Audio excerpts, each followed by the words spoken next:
Lovelies. So today we're going to talk about a subject that I've been asked about a couple of times, and that is when your Chihuahua is barking in the car. Now that can look different for different dogs, barking out the window when people go past, barking when the car stops, when you get to your destination. In general, barking in the car can be an excitement behavior, that the dogs are really excited about where they're going, or that they're anxious about being in a car and they're finding it a little bit overwhelming. Both behaviors look the same, so sometimes it can be a little bit hard to pick the difference between the two. But what we don't want is our Chihuahuas crazy barking in the car, because by the time we get to where we're going, their arousal level is going to be through the roof, and then you're going to get overspill behaviors when you get to your destination. So if, for instance, you're going out for a walk, that could be your Chihuahua comes out the car all excited and all razzed up, and then they're going to start barking at everything they see, at movement, at sound, other dogs in the distance. So getting to our destination as calmly as possible can be a big part of getting a calmer walk with our Chihuahua. Now, having some anxiety in the car isn't unusual, and it might not necessarily show itself as barking and being a bit wild. It could be literally the exact opposite, and that would depend on whether your Chihuahua is an active coper or a passive coper. So an active coper is a dog who will just kind of display avoidance behaviors like barking, lunging, getting their teeth out, or whatever that is for your dog. Or your dog might be a passive coper, so that's a dog that's a little bit more shut down, and in the car that could be going stiff, tail tucked, not being able to settle. For Arlo, he does find the car a little bit stressful. He will just stand in one position and kind of like, and it will take him quite a while for him to settle down. He is a bit of a goose. So he'll just kind of like stand really still and be really rigid. So it can be different for different dogs. So what I thought I would do in this video is I will kind of tell you what's going on and then put together a plan so you can work with your dog to reduce the arousal in the car, and then hopefully get to your destination with your dog's arousal level a little bit down. Now, it has to be said that desensitizing the car is not a 2-minute thing, and two, can be a little bit tedious, okay? But it's absolutely worth it, because it's so much better if you can actually get on a journey without your Chihuahua barking out the window constantly every time someone goes past the car window or there's a noise outside. Now, barking in the car might not just be kind of about the car. So you kind of need to look at the whole chain of events that happens around you taking your dog anywhere. So let's just assume, for the point of this video, that we're talking about taking our dog out on just a normal walk. Okay, so if your dog is very reactive, if they're very nervous or they're very worried, you might find that the car isn't the only issue as part of that chain. So it could start, the anxiety could start when you get your coat on, when you put your shoes on, when you get the lead out, when you go near the front door. So working out your whole kind of chain, trigger chain, I would call it, is really useful. So where is it within that chain that your dog's arousal level starts to go up, so that by the time you get to the car, their arousal level has gone right up? So that is the first thing you need to look at. If your dog is finding walks stressful in general, then that is something that kind of needs a little bit of separate work. Now, we do have a video on our YouTube about calming your walk down, and if your dog is finding walks quite stressful, then that might be worth a look. Okay, so I am going to outline some steps here that are going to help desensitize the car and give your dog the confidence and calmness not to bark and not to get over aroused in the car. It has to be said, I am just going to read these through in order, but each one of these is a separate training session, and each one of these may take more than one session. You might have to work on a particular point nearly for a week. Like I said earlier, desensitizing this can be a little bit tedious. And if you've got more than one dog, then you kind of need to work on each dog separately. So having a dog that's really over aroused in the car, it can be a bit annoying, but once you've got it sorted out, then you're all going to have a lot more harmonious journeys. So first of all, we're going to teach an orientation game where your dog is automatically orientating back to you. This needs to be nice and strong. Okay, we're not working in the moment. We need to work on this maybe even for 2 or 3 days, maybe even longer, that before, without the car even in the picture. Okay, so that this game is nice and strong, and it's a automatic response that when you start playing it, the dog knows what they need to do. Okay, so tip two, when our orientation game is nice and strong, we might start playing that game with the car in the picture. Okay, now we're not taking the dog over to the car, we're not putting the dog in the car, we're not putting the dog in any kind of situation. We are just, the car is in the picture and you are playing these little orientation games. And you could also add in a fun spin, some catch, two paws up, whatever games it is that your Chihuahua likes to play. And these are all on our YouTube channel. Then you are going to be playing these with the car in the picture, but you are not putting your dog in a situation where they need to interact with the car. Okay, tip three. So we are just going to move closer to the car. It's as simple as that. We're going to start playing our games around the car. We might be throwing food towards the car and the dog orientating back to us. We might just be putting some food around the wheels or whatever, doing a little bit of scent work. We are going to be playing around the car. The car is not going, the engine isn't running, nothing bad is happening. We are just playing some games that will lift your dog's optimism when they see the car, okay, and hopefully bring their anxiety and arousal level down. Okay, tip four is we are just going to open the car doors, okay? We're just going to change the look of the car, and then we're going to carry on as if it was tip three. We are just going to be playing some games around the car. We are not luring our dog into the car. We're not throwing food into the car. We are just playing some games around the car. Have the doors open, have different doors open, the boot open, basically, so we're changing the look of the car for your dog. Okay, so I've lost a lot the thread of where we are already. I think we're on 5. Okay, so now we're going to start interacting with the car. Okay, again, we are not luring. We are not sitting in the car luring our dog into the car. We are just playing games where the dog coming back to you is their decision. So you might be sat just in the doorway throwing some food out and the dog comes back to you. You might be sitting in the boot. I think Americans call that the trunk. So you might be sitting in the boot, you throw some food out, and then your Chihuahua might be jumping into the boot to get the food. You're throwing the food out again. So when the dog comes back to the car, it's their decision. You are not luring them back in. Okay, I hope that makes sense.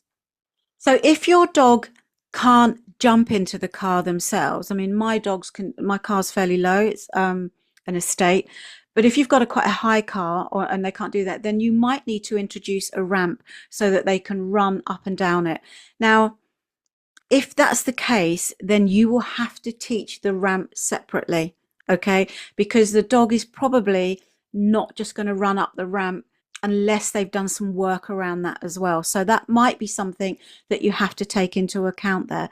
But you want the dog to come back and interact with the car and interact with you, and then you are throwing the food out so that the dog, then they come back to the car, it's their decision. Okay, so they might jump on the back seat. We are not holding them there. We are not clipping them in. We are not doing anything to restrain them in any way whatsoever. In fact, we're doing exactly the opposite. We're going, yep, go and get that. And we're moving them away. Okay, number 6, I think. Okay, so now this is a fairly easy one. You're just going to sit in the car and do nothing. Okay, now you are going to sit on the back seat or possibly in the boot, and you just drink a coffee, do some text, doesn't really matter, read a book, whatever, and your dog is just going to sit in there with you. Okay, we're not doing anything. We're not putting the dog under any pressure whatsoever. Now, it might be helpful to have a snuffle mat in there. So you've got the dog on a snuffle mat or a snuffle ball so that they're doing something which is also going to bring down their arousal level. So you are just going to sit there with a coffee, a book, or send some text, do some emails or whatever, and your dog is just going to be sat there on the seat next to you.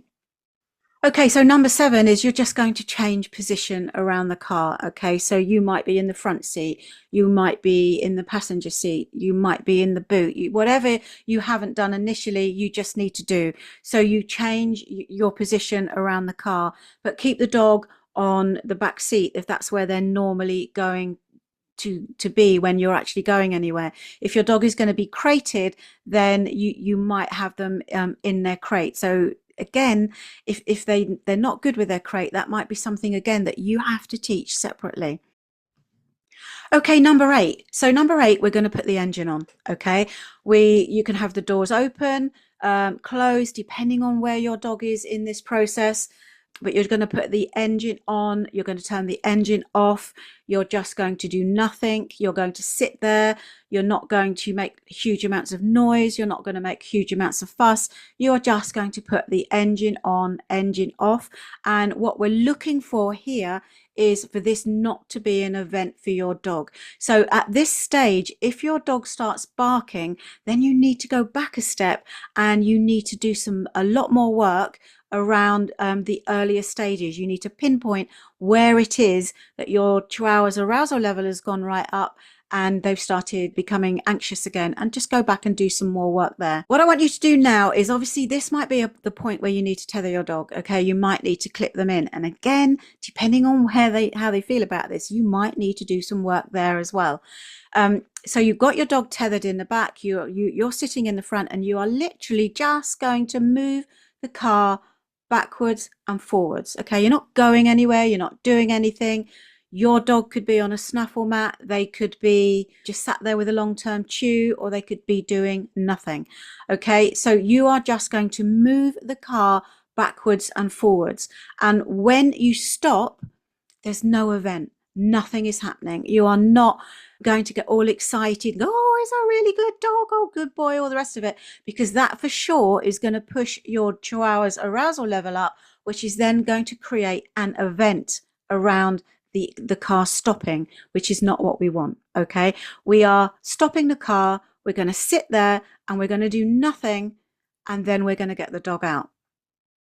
So we're on number 11. We are going to extend the movement in the car to a very short circuit. We want to build on success. So we're not going for miles, okay? It literally just might be around the block. You take the dog out, you go around the block, you come back in again, okay? The dog doesn't get out the car. It is a non-event. We are not looking to create an event around the car stopping. So again, number 11, very small, successful circuit. And again, if the dog is barking, then you need to think about where you need to go back in this process.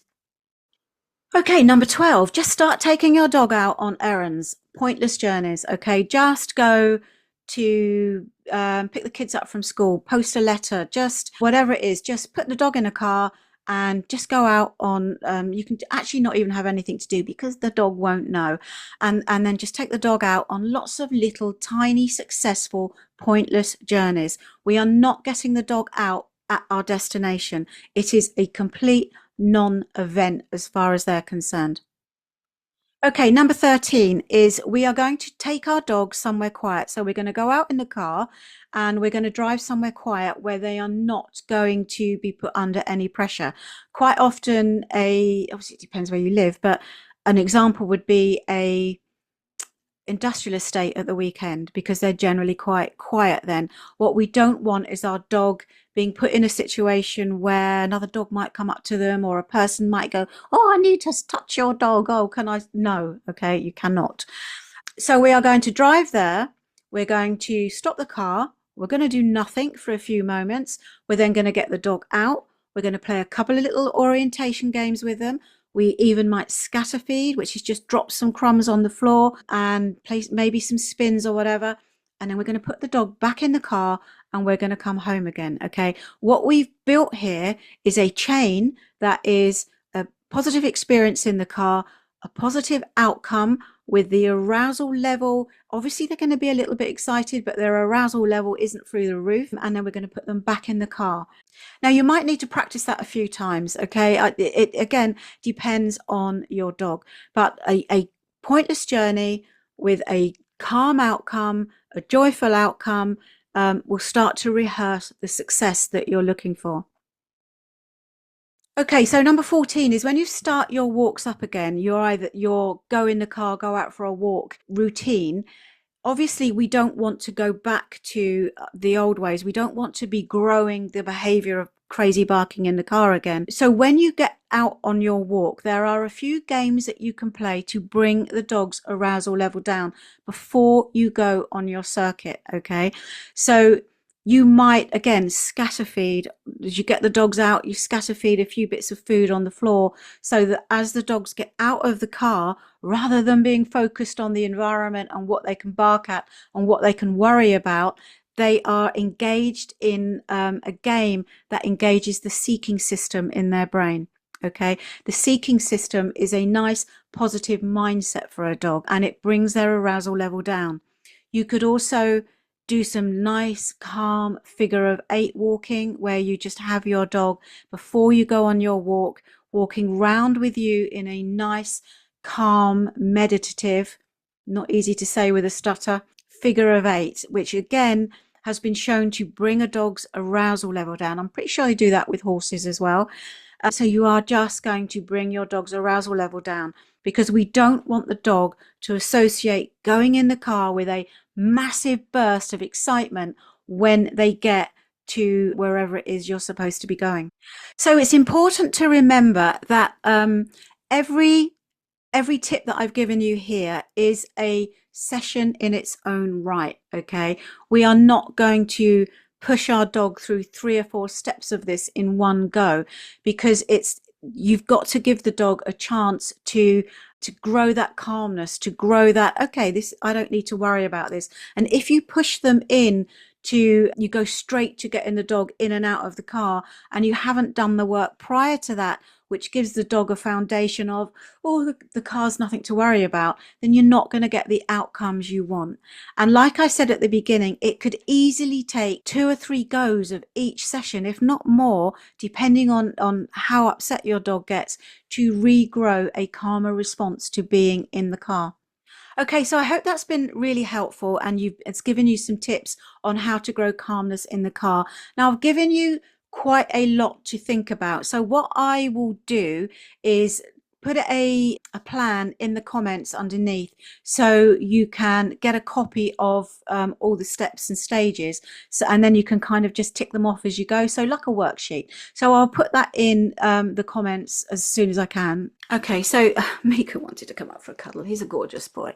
It's really important that the games that you're playing with your dog are pre-learnt, okay, because we want the games to be, when you make your cue word, the dog actually knows what they've got to do.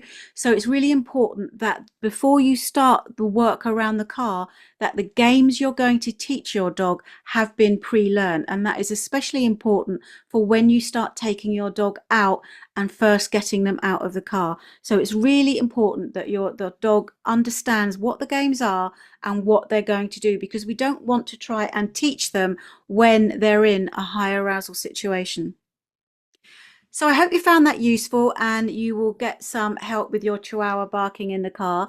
As ever, if you have, please give us a thumbs up. Mika would be really pleased, wouldn't you? Should I move the microphone out so you can see him a bit better? Mika would be really pleased if you gave us a thumbs up and you subscribe to our channel, and that helps us grow, and it helps us get positive training advice out to lots of Chihuahua owners.